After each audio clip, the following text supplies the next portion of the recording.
Di Indonesia, banyak sekali ulama yang populer mendakwahkan agama Islam selain Wali Songo. Salah satu ulama yang populer, khususnya di masyarakat Muslim Jawa, dialah Syekh Subakir yang memiliki nama asli Syekh Tambu Ali bin Syekh Bakir. Ia merupakan ulama besar di Nusantara sebelum hadirnya Wali Songo. Syekh Subakir sendiri merupakan salah seorang ulama dari Persia yang diutus Sultan Muhammad pertama dari Kekaisaran Ottoman di Turki pada tahun 1404 Masehi, untuk menyebarkan ajaran Islam ke masyarakat di Pulau Jawa yang kala itu masih menganut ajaran Hindu dan Buddha. Pada masa silam, konon Pulau Jawa masih merupakan hutan belantara angker yang dipenuhi makhluk halus dan jin-jin jahat, sehingga tidak sedikit orang harus meninggalkan pulau ini.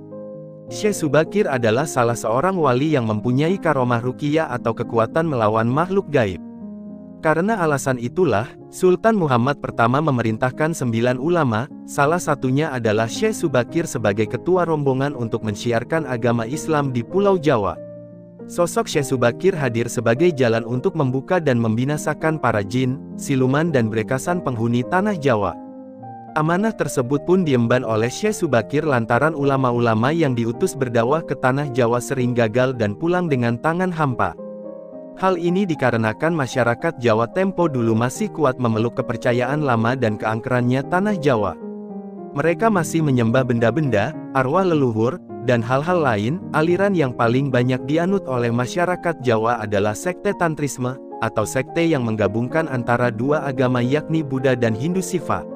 Dalam ajarannya para pengikut sekte Tantrisme harus melakukan ritual Pancamakara Puja, atau upacara mengitari tumpeng dan ingkung dengan tujuan untuk memuaskan hawa nafsu agar bisa mukso. Syekh Subakir bersama 8 ulama menyebarkan Islam di tanah Jawa, yang salah satunya yaitu Maulana Malik Ibrahim atau Sunan Gresik, yang merupakan generasi awal dari Wali Songo, 9 waliullah penyebar Islam di Pulau Jawa. Berdasarkan babat tanah Jawa, setelah sampai ke Nusantara, Syekh Subakir yang menguasai ilmu gaib dan dapat menerawang makhluk halus mengetahui penyebab utama kegagalan para ulama pendahulu. Para jin, dedemit, dan lelembut tersebut bisa mengubah wujud menjadi ombak besar yang mampu menenggelamkan kapal berikut penumpangnya dan menjadi angin puting beliung yang mampu memporak-porandakan apa saja yang berada di depannya. Selain itu, jin kafir dan bangsa lelembut bisa berubah wujud menjadi hewan buas yang mencelakakan para ulama terdahulu. Karena itulah, Syekh Subakir yang dikenal sebagai ahli menumpas bangsa jin diutus ke tanah Jawa. Syekh Subakir dikenal akan kesaktiannya, serta kelebihan lainnya yang ahli ruqyah dan ahli ramalan. Sebelum melakukan syiar Islam, konon Syekh Subakir membawa batu hitam dari Arab yang telah dirajah yang memiliki batu hitam dengan kekuatan magis. Lalu batu dengan nama Raja Aji Kalacakra tersebut dipasang di tengah-tengah tanah Jawa yaitu di puncak Gunung Tidar, Magelang, dipercayai sebagai titik sentral atau pakunya tanah Jawa. Akibat dari kekuatan gaib suci yang dimunculkan oleh batu hitam tersebut menimbulkan gejolak yang luar biasa. Makhluk halus yang masih hidup pun menyingkir ke daerah Alas Roban, Gunung Merapi serta Laut Selatan, karena segan berhadapan dengan Syekh Subakir. Bahkan, sebagian ada yang mati akibat hawa panas. Kegegeran di dunia gaib itu pun mengusik Ki Semar Badrayana alias Sabdo Palon, sang danyang tanah Jawa yang sudah 9.000 tahun bersemayam di puncak Gunung Tidar. Sabdo Palon keluar mencari penyebab timbulnya hawa panas bagi bangsa jin dan lelembut itu. Sabda Palon lalu berhadapan dengan Syekh Subakir, dan menanyakan maksud pemasangan batu hitam tersebut. Syekh Subakir mengatakan, menancapkan batu hitam itu untuk mengusir bangsa jin dan lelembut yang mengganggu upaya penyebaran ajaran Islam di tanah Jawa oleh para ulama-ulama utusan Khalifah Turki Utsmaniyah. Setelah terjadi perdebatan, mereka pun segera mengadu kesaktian. Konon pertempuran antara keduanya terjadi selama 40 hari 40 malam. Syekh Subakir ternyata bukan orang sembarangan yang tidak mudah untuk dikalahkan. Akhirnya Ki Semar menawarkan sebuah perundingan kepada Syekh Subakir. Sabdo Palon mempersilahkan Syekh Subakir menyebarkan Islam di tanah Jawa, namun dengan sejumlah syarat yang harus dipenuhi. Jika tidak dipenuhi, maka Sabdo Palon mengancam akan membuat goro-goro di masa yang akan datang. Syekh Subakir pun menyetujuinya. Berikut isi perjanjian antara Sabdo Palon dengan Syekh Subakir. 1. Jangan ada pemaksaan agama atau kepercayaan.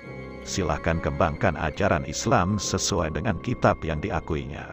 tetapi biarlah adat dan budaya berkembang sedemikian rupa.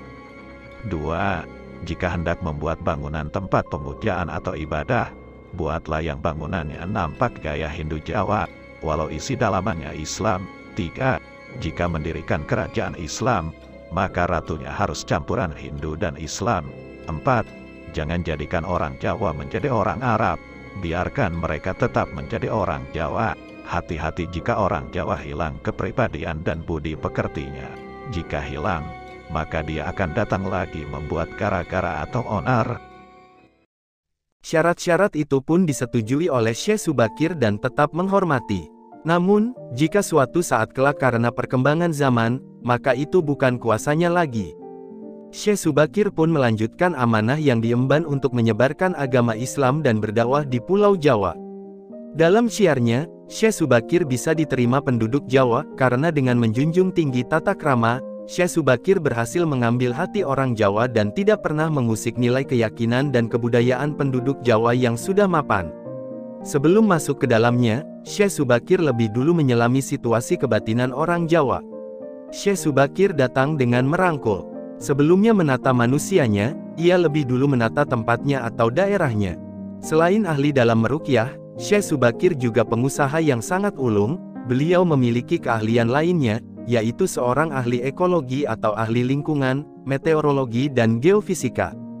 Berkat keahliannya itu, konon Syekh Subakir melarang masyarakat membuat sumur di kawasan Gunung Tidar. Waktu itu, larangan membuat sumur bertujuan agar sumber mata air di bawah Gunung Tidar tidak menjadi kering. Konon, saat itu juga dipercaya bahwa di dalam Gunung Tidar terdapat sumber mata air yang besar. Jika salah dalam membuat lubang sumur dapat menyebabkan banjir besar yang bisa menenggelamkan penduduk yang tinggal di sekitarnya. Karena kesaktiannya waktu itu, membuat dirinya terkenal dan masyarakat sangat fanatik terhadap Syekh Subakir. Karena kefanatikannya tersebut, yang bisa berdampak terganggunya ketauhidan masyarakat Jawa, akhirnya Syekh Subakir memutuskan kembali ke Persia di tahun 1462 Masehi. Namun hingga kini, petilasannya tersebar di berbagai tempat di Indonesia.